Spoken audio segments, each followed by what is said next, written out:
Catastrophic craziness on the horizon.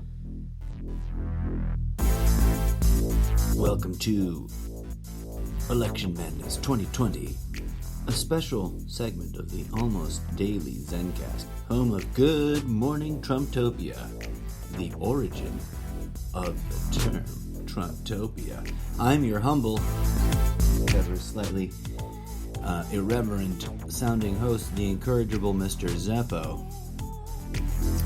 Let's talk politics, friends. I hope you're hanging strong and remaining calm and self-radicalizing for peace and healing during this global lockdown adventure. Let's talk about some politics, though, right? Because that's still happening, isn't it? Or is it? I don't know. Curiously, if I am not mistaken, some states chose to postpone their very recent turn at a Super Tuesday, right? Like Super Tuesday 3 got like mixed postponings, and so bleh. Also, I was in the height of, my focus being elsewhere.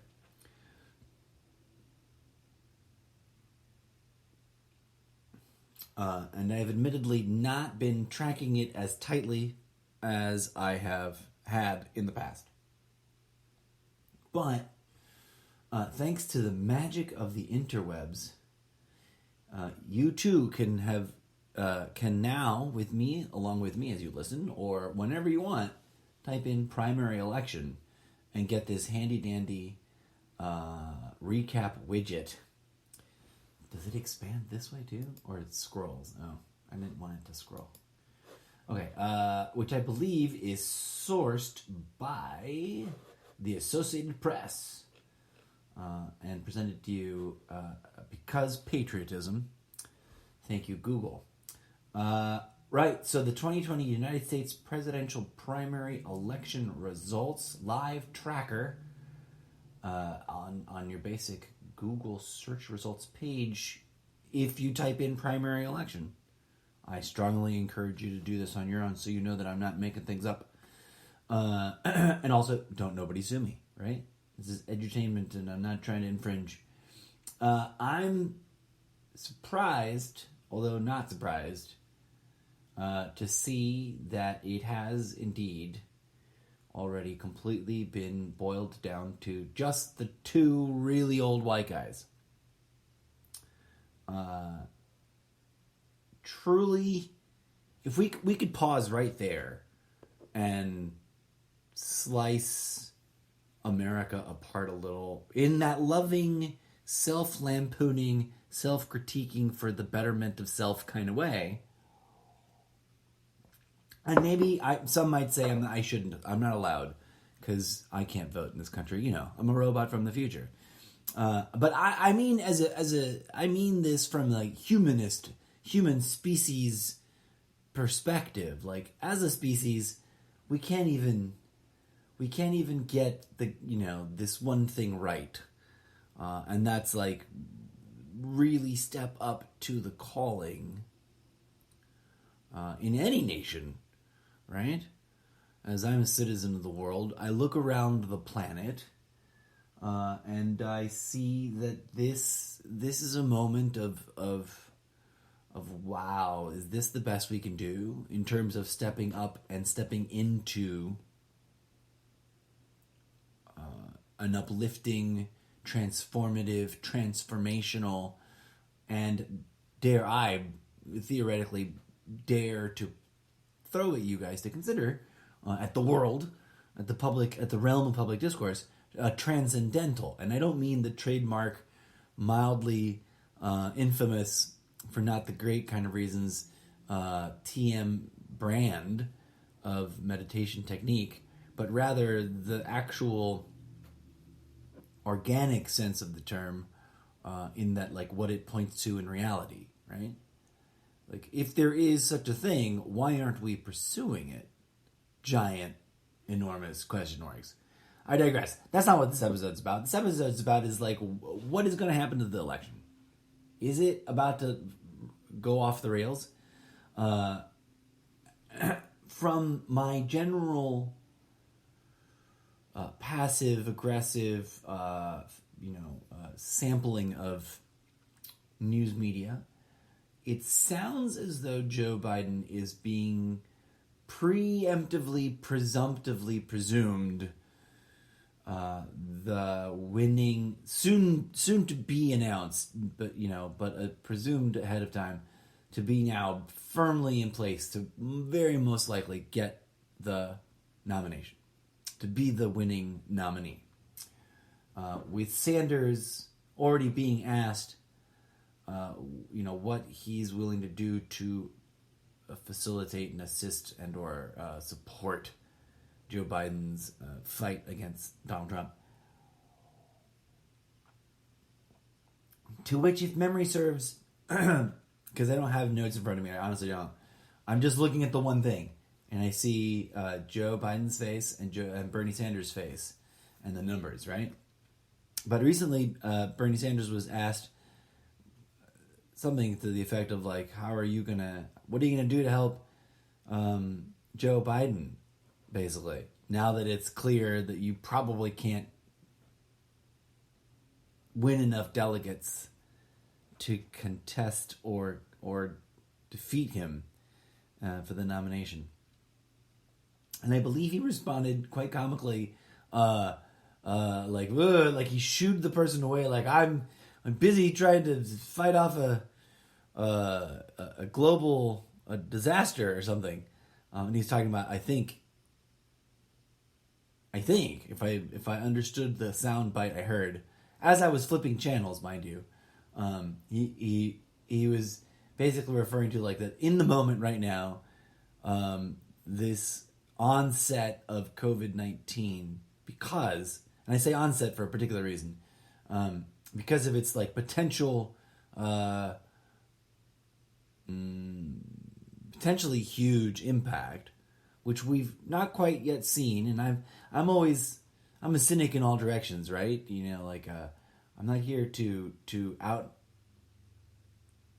try and debunk anything in particular, but I'm also not going to just bite hook, line, and sinker on everything that swims by. I digress.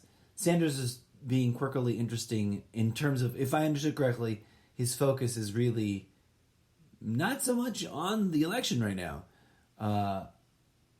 Whereas, and that he seems to presume that politics, unless he's bullshitting, unless it's all scripted, right? He seems to believe that politics is slightly less important than global health, well-beingness, healthiness. Is global healthiness? It doesn't sound right, right?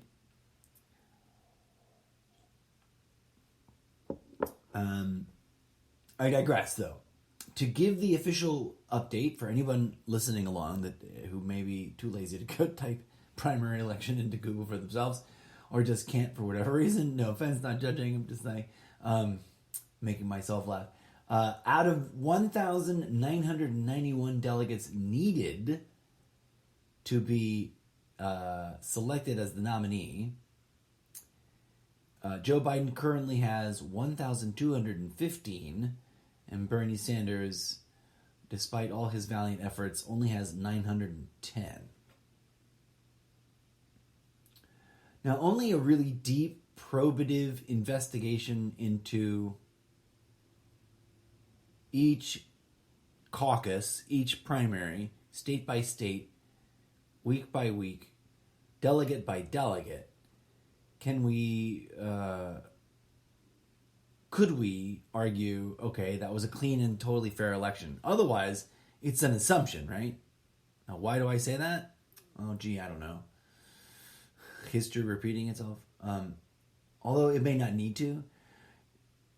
Moments before the explosive onset of the COVID-19 situation, Because quite honestly, right, we're all still reeling from that happening. Like many of us are like, wow, that escalated quickly.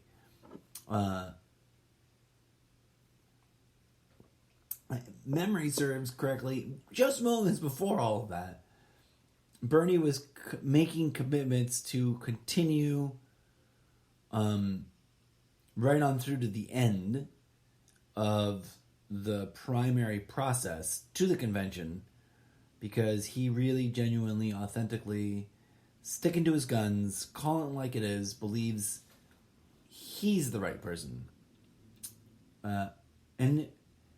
And if we hadn't have, is this a really early October surprise, or are we still in for an actual strictly political October surprise? Let's put a pin in that, right? I'm not one to make forecasts. I'm one to ask questions and see what the forecasters forecast. And then I'm into synthesizing and eliminating the oddballs and being like, that's a bit extreme. But I generally still sort of just remain in the ask questions and see what the community consensus seems to build towards. But yeah, the world is infinitely surprising and unpredictable. So let's not forget that an October surprise may or may not still be coming. Some pundits, I'm sure it's like way too soon, like Mr. Zebo, it is way too soon to be talking about COVID-19 outbreak as the preemptive October surprise to the political cycle of 2020 presidential politics. But it might be a big enough derailment that it preempts and precludes and, what's that other fun word? Eclipses any kind of October surprise. Here's why. In my mind, right? Like,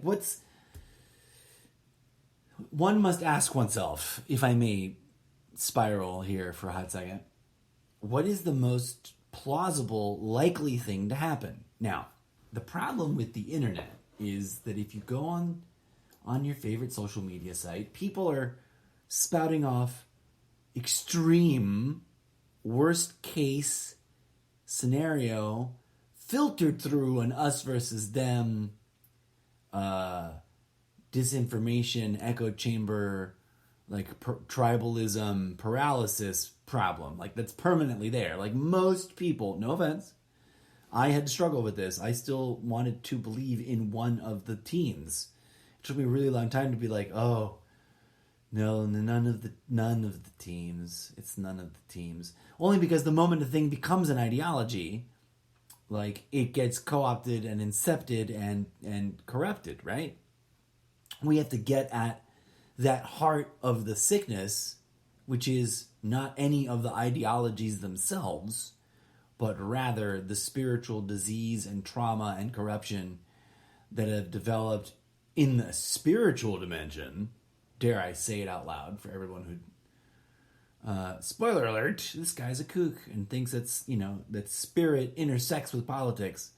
And that not in a sort of like, let's violate church separation of church and state at all, right? But in the much more esoteric, if there's deep, caustic, painful wounds that have like grossly pussed out and, spiritually speaking as analogy, and swelled up and have got a pustulant, fucking gross, nasty,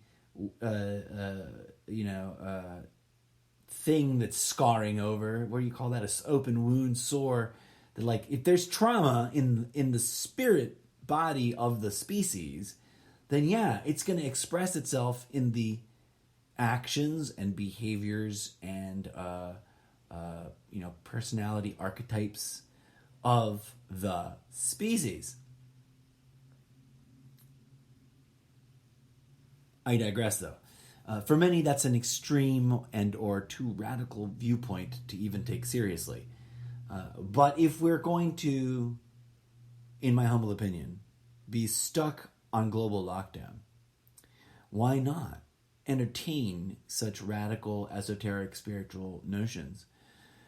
especially if an articulate, well-crafted metathesis can be crafted in such a way that we can rally and organize around. Okay? Because the status quo being what it is what's making this pandemic and this situation express itself in the manner in which it is expressing itself. I humbly suggest to you, right? Think of things as symptomologies of problems instead of this materialist cause and effect idea, which is often too limiting. It tries to draw like a singular cause and create a singular effect. And the truth of the way in which the world works is so much more complex. Cause and effect is great for like plot, narrative, mechanics, dynamics, right? Like in literature. You want to write a novel? Let's talk about cause and effect. But you want to like really comprehend the world, you need to work with a more complex tool. Like everything's a tool, right? Our ideas are mental constructs that we use as tools.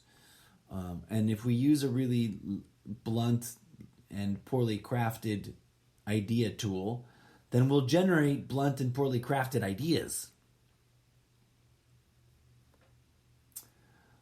The status quo as it is has set it up so that, as this one account on Twitter is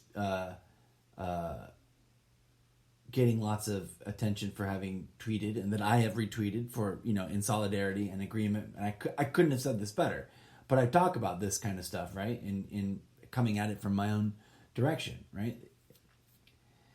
Setting aside the materialist versus spiritualist worldview dynamic argument issue for a minute, the status quo as it is operating and was operating before Donald Trump got shoved into office, this was still valid. This following statement was still true. Isn't it weird? This is a post from VeggieTale Facts. Veggie Facts Getting Real. Is the title of apparently the Imgur meme-ification of this Twitter tweet from VeggieTales Facts at VeggieFact on Twitter, and it's the cartoon, right? The kids show, but apparently they're laying down some truth. Quote. Isn't it weird that people living paycheck to paycheck are supposed to have months worth of savings for emergencies, while billion-dollar corporations are so poorly managed that they're on the brink of bankruptcy after a week of reduced profits? Things that make you go, That's my, commentary reply, like instantly, But let's not get into a whole spiral of discussion, debate, analysis of whether or not corporate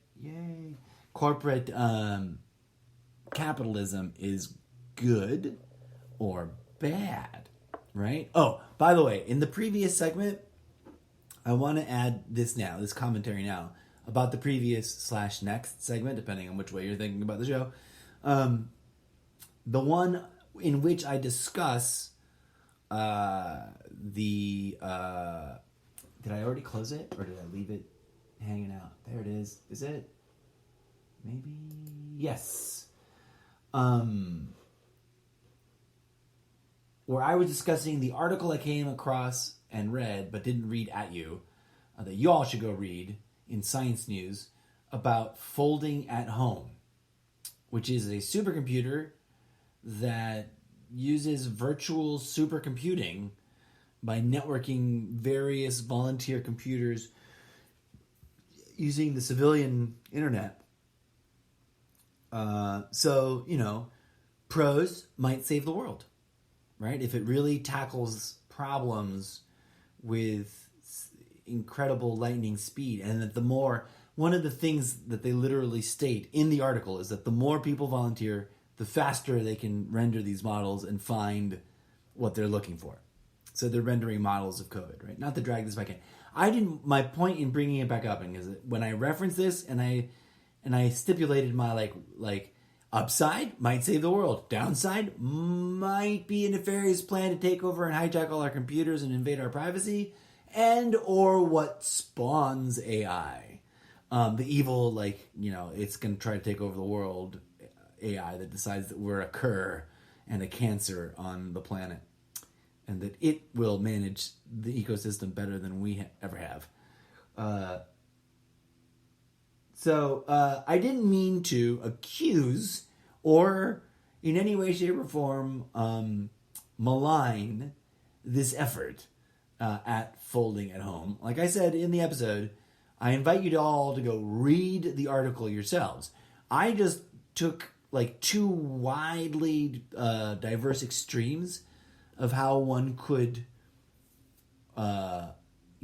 tweak the general idea of what that technology is doing, which is, plugging many, many, many, many, many computers together. So apologies to that effort and the people behind it. I'm sure that if they're really seriously trying to solve COVID-19 and find a hardcore advanced cure for the situation, they're probably not also nefariously trying to take over the world and invade your privacy. But I said all that to spoof our environment. We live, and let me pause and zoom it back out, right? I brought that up, because I wanted to be clear. I didn't want anyone to listen to both episodes and get away with thinking that I literally was trying to accuse them of being any of those things. I don't know what they are. They're, in theory, on the surface of it, I'll take them at face value based on the article I read, truly, honestly trying to protect the world by figuring out a genomic molecular solution to COVID. But we live in a world, as I was just beginning to articulate, where exponentially increasing numbers of people are more ready and willing to believe a well-articulated conspiracy theory, especially if it comes from a beloved and often, I find, a little bit blind faithy, trusted, established, quote-unquote, conspiracy theory community source. And that's troubling to me. We're that's more plausible to many people than something organic, something real, something much more mundane. That's alarming. Now, I'm not trying to, as I've always said, I'm an impartial observer of the community. And my concern is, just as I feel a concern for all the well-intentioned believers and participants in every organized religion in the world, and just like I feel this concern for every deeply involved and committed participant in all the various quote-unquote democracies in the world, people who are really into the state and into government, my concern is that all these things, even the bestest ones in the world, even the coolest ones, even the grooviest ones, that all of our human endeavors have, to some degree or another, been tainted, not by any one particular group's efforts to try to rule the world, although that probably is going on in some degree or another. I don't pretend to know the facts about that. I'm talking about another place that feels that's arguably easy to dismiss because it's more difficult to produce, quote, facts about that, right? But then again, we live in such an echo chamber, world where so much conspiracy theory community content is pumped out that we don't even know which way is up anymore, and whether or not gravity is real, and whether or not the sun is a flat disk, or the world is a flat disk, but all the rest of the planets aren't. We don't. It's easier to believe some crazy nonsense thing that triggers us to fight with other people than it is to believe in wanting to explore organically, directly, phenomenologically, that which happens in reality, especially when we focus inward and investigate our inner world. That's astounding to me. That's the shocker, right? Also, like I said, the status quo, I've said this from the beginning of the show, folks. Somewhere out there, in one of the many episodes, hopefully that are still up, there's a few that I took down for various reasons, which I've rambled about before. I don't need to ramble about now. In which I said, like, the problem right now is that we crossed a line somewhere before Trump was elected. Okay? And that we definitely was like, okay, it's beyond the point of no return now. By the time I remember this very clearly. I don't know how much I may have spoken about it right then and there, but I'm going to speak about it now. And hand on whatever thing you need me to. I'm not making this up. I had deep troubling thoughts that maybe I didn't quite have a good sentence or way to express formulated yet. That Trump would escalate in a pendulum pushing test kind of way. That, like, this is about how much of an extreme we're willing to take.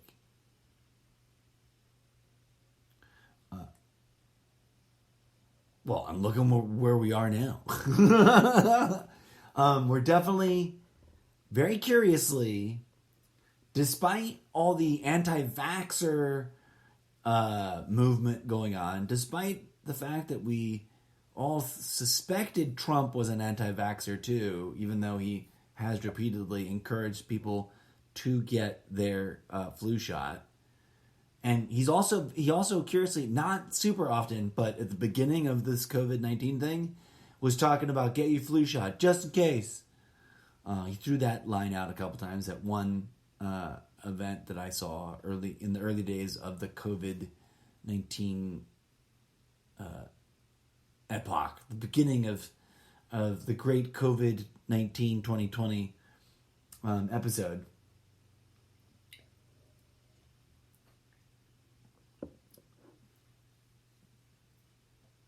My concern is that this hijacking, this corruption, isn't necessarily coming from any one particular group or another, or any one particular individual or another, but is rather seeping into everywhere and everyone, because it has more to do with ancient, unresolved, unrecognized spiritual trauma. And that this trauma is what causes the symptomology that leads to things like Donald Trump getting elected president. That he is just the result of a complex confluence of many things, many, many, many things. And that those things and him are symptoms of both. And I'm not saying that there aren't groups of corrupt people. Of course there are. Right? That's self-evident. There's corruption everywhere. And the thing is, you never know who will fall for new corruption next. As Yeshua Christos infamously is attributed to saying, "Ye who is free of sin, cast the first stone." So, it's not about pretending to be perfect. That doesn't get you anywhere. Perfection doesn't exist. It's just an idea that leads us astray. But arguably, to try and spiral everything back into some cohesive place, we are definitely at a intense new level of extreme. And it's, being treated with mixed results. And there's all kinds of layered in tension and us versus themism and pain and like recent pain and trauma of the in our life and in our stress and in the just the sheer sort of intensity of what it is to like be human beings in this postmodern system of that we've inherited, that we've created for ourselves and inherited onto ourselves. And then you throw all this other crazy stuff on top of it, and wow, right? It's a doozy. But hey, as I keep trying to bring our attention back to, it also presents an opportunity, right? To do that which we have been previously, hitherto, up until now, too distracted and busy to really invest in as deeply as we could, which is, quite simply, quite bluntly, if I may, the practice of integrating meditation overall and various forms of contemplative practice, building towards a reconnection to having a real life, spiritual, pragmatic, intuitive, meaningful, well integrated and well balanced relationship with reality itself as the primary thing we deal with, as opposed to our politicized, tribalized, ideologically tainted, and theoretically hijacked ideological constructs about how the world ought to be, because arguably it should, looking around, looking at where we're at, after thousands of years of doing it the way we do it, this shit is toxic, right? Now I get criticized for saying that a lot, but like just not too long ago, somebody on Facebook and I were having a discussion, and I really turned to like, no, I get what you're saying, but also if you think about it, if you really think about it, just going to the grocery store is toxic. And I hate to be that bit of a wet towel guy, like I don't mean to be a party pooper, but it is. And it's gross, and it's horrible, and it's wrong. And we also, like, let's not forget, we still throw away more food than is necessary given how many people are hungry in the world. Never mind all this saving the world from COVID-19. There's people dying from hunger every day. All over the place. And it's probably going to get weirder. Anyways, I was trying to like tie things up and bring it around to like a positive place, and I got really weird and dark instead. Yeah, this opportunity is not a pipe dream, and it's not a wistful way to pass the time. Although, I mean, quite honestly, if that's all it is, if me suggesting that people meditate more right now during global lockdown only leads to everyone who's peaking in stress sort of being able to ground and connect to whatever it is we connect to when we meditate, and releasing some of that stress in a healthy way so that it doesn't negatively impact them as much, which boosts their immune system. And if that's all that it does, which is something which, by the way, has been scientifically measured and verified that it is capable of doing, because of the way it balances your body's bio ecosystem, your bioelectronic chemical ecosystem has like a preferred set of homeostatic balance levels, and meditation seems to help guide your body towards certain quality states of being that are, more harmonious and conducive to a robust immune defense system than sitting around fretting and hemming and hawing and freaking out and overthinking and self adulating into freak out mode. So, no matter what's going on out there, if you're stuck at home and looking for something to do, try rotating in a little more meditation. Is that crazy an idea? Is that too crazy of a thing to want to build a movement around right now? I humbly invite you, dear friends and listeners, not only to participate, like show me your participation. I should have thought of this forever ago. There probably already is some. I'm gonna look on Insight Timer because Insight Timer has little community groups. And no, I am not a paid. No one pays me. It's my disclaimer. I just really love it and I enjoy using it. And of the various meditation timers that I tried out, 3, 4, 5 years ago, whenever I started, 3 years ago, 4.5 years ago. I forget how long ago I started. It should be able to tell me. I checked a bunch out, and then I picked Insight Timer, and then I didn't start using it for like another 9 months, I think. But it's the one I like the most. And I'll do a review of. I should do a review of meditation apps because there seems to be some new ones, and they all, of course, have been updated and updrafted quite a bit since they all first came out. But yeah, like you're here, you're listening to the podcast, which I'm rambling on for way too long. I keep trying to make tinier episodes, and I keep totally failing. Meditate more, right? I've already said that before. But why? Because even at the purely materialist level, if there isn't some esotericness worth pursuing beyond this alone is good. Like this, we're going through stressful times. We were already going through stressful times, and I was telling everybody to meditate.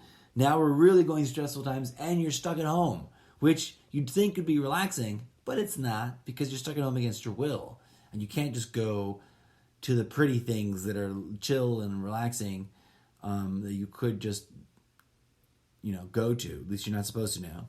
At least if you live in a state that's got a stay-at-home order, of which we could do a whole episode rambling and discussing about, like, hey, what's up, different states, with your different responses to the different ideas of how to respond to this epidemic.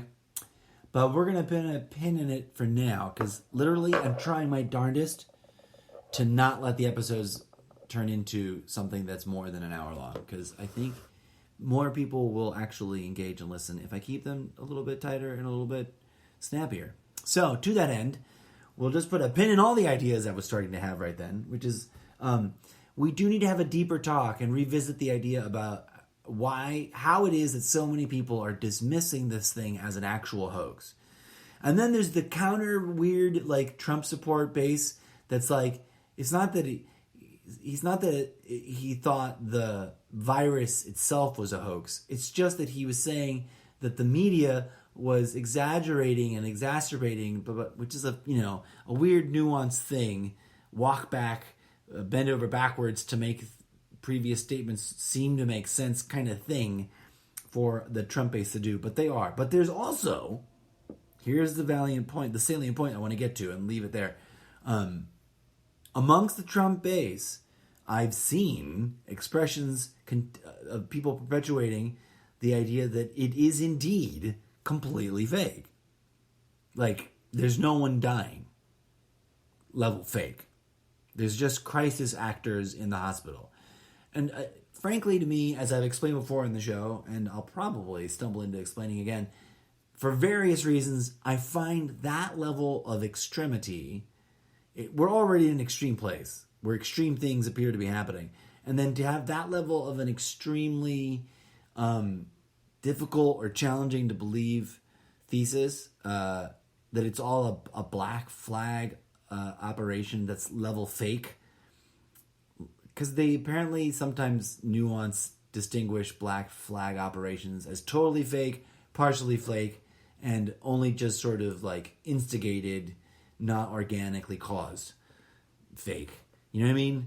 And that's always a really weird and touchy subject, because that's been, up until very recently, most commonly applied to shooting events, which you can do a whole 2-hour, televised town hall debate with a panel and an audience discussion time,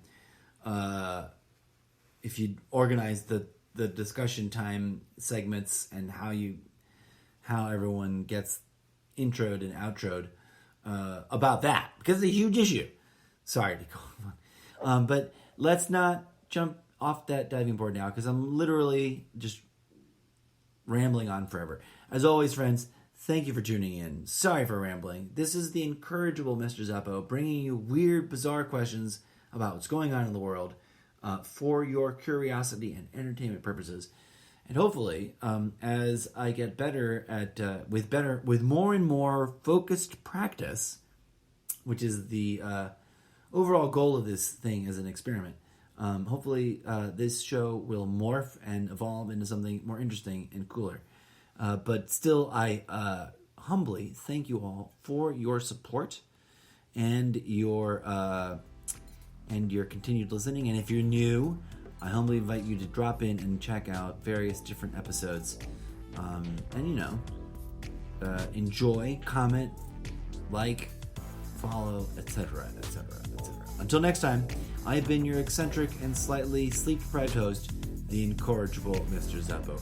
Stay calm, Trumptopia. Stay calm, world. Things, as some people already have been saying, things might very well get a little bit weirder and harder and darker before they get better. And also, now, I'm not advocating for a completely new normal, but let's remember, the normal we all remember wasn't perfect. I'll leave it on that. Thanks for tuning in, folks. Tune in for more. It's a stay-at-home podcast marathon of me sharing and breaking down my thoughts, and hopefully getting into reading some fiction that I've worked on, etc., etc.